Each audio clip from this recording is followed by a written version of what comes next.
Donc Jérôme Vaudet, agriculteur dans les Ardennes. Je me suis installé en 2015 suite au départ en retraite de mes parents.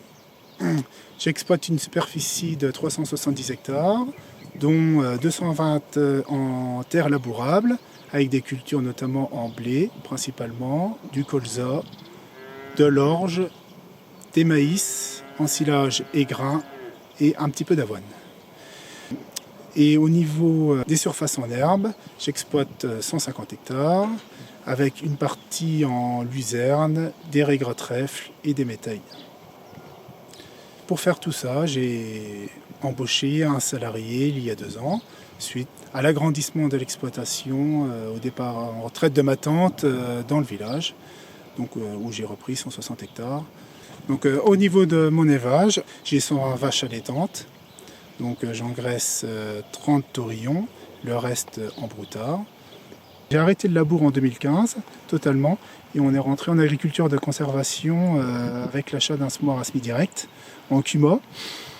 Ça m'a permis de semer beaucoup de couverts et je regarde beaucoup à la vie du sol, ça m'intéresse beaucoup.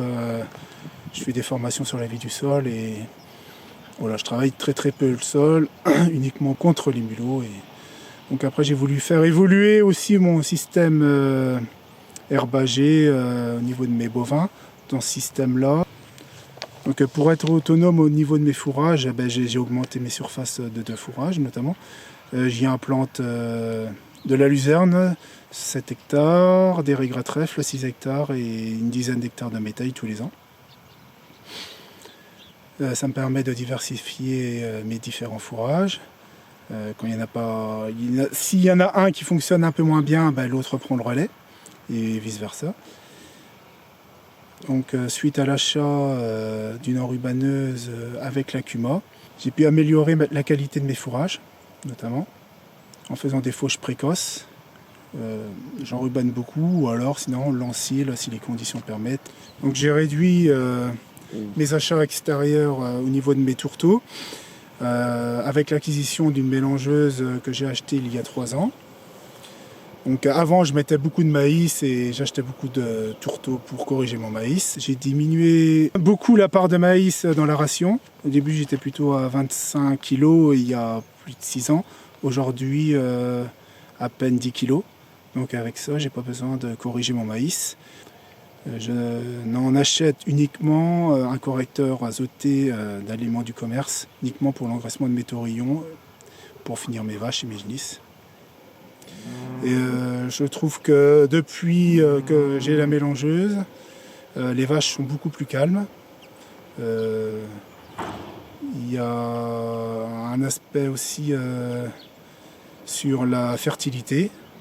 Elles ont le plus beau poil, tout en n'ayant pas de correcteur. Donc, au cours de ces dernières années, j'ai rencontré quand même des échecs. On a connu 2 grandes sécheresses. Donc forcément, c'est dur d'implanter quelque chose quand il fait sec. Maintenant, j'implante beaucoup plus à l'automne qu'au printemps, notamment mes luzernes. Je les introduis dans mon métail. Je sème mon métail et ensuite je reviens le jour même. Je croise mon semis et je sème ma luzerne. Donc ma luzerne prend racine durant l'hiver et quand je fauche mon métail au printemps, au mois de mai, une fois cela, ma luzerne reprend le dessus et j'obtiens des meilleurs résultats au niveau de la production de ma luzerne la première année, grâce à cela. Ensuite, j'ai connu des échecs avec le sorgho. J'ai voulu semer du sorgho après un métail, mais bon, quand c'est sec, ça rien ne lève. Dans les limites du système, j'ai remarqué quand même qu'il y avait un coût sur le matériel.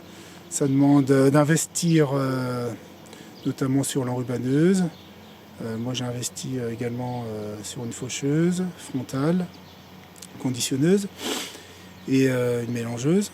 Et il y a le facteur aussi limitant au niveau de la main d'œuvre. On doit revenir plusieurs fois au cours de la campagne, notamment sur les luzernes où il y a 4 coupes, donc 4 fauches, 4 tendénages, 4 pressages. Et ça demande beaucoup de temps. Donc dans les pistes de travail pour mon exploitation, j'ai remarqué que Ce qui coûtait le moins cher, c'était de valoriser ces surfaces en herbe qu'on avait. Il n'y a pas besoin d'aller chercher très loin. C'est d'exploiter au mieux ces surfaces en herbe. Il y a quelques années, sur une parcelle assez dégradée, j'ai découpé une parcelle de 14 hectares en 7 parcelles.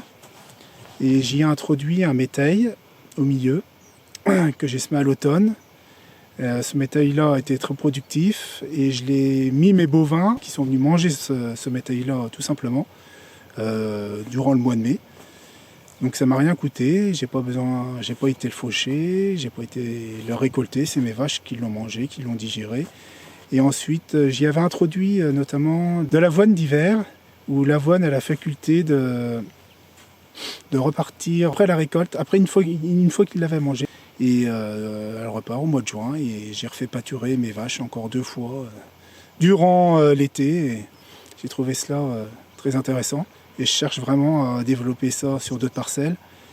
Bon, ça demande aussi du temps à découper tout ça, mais voilà.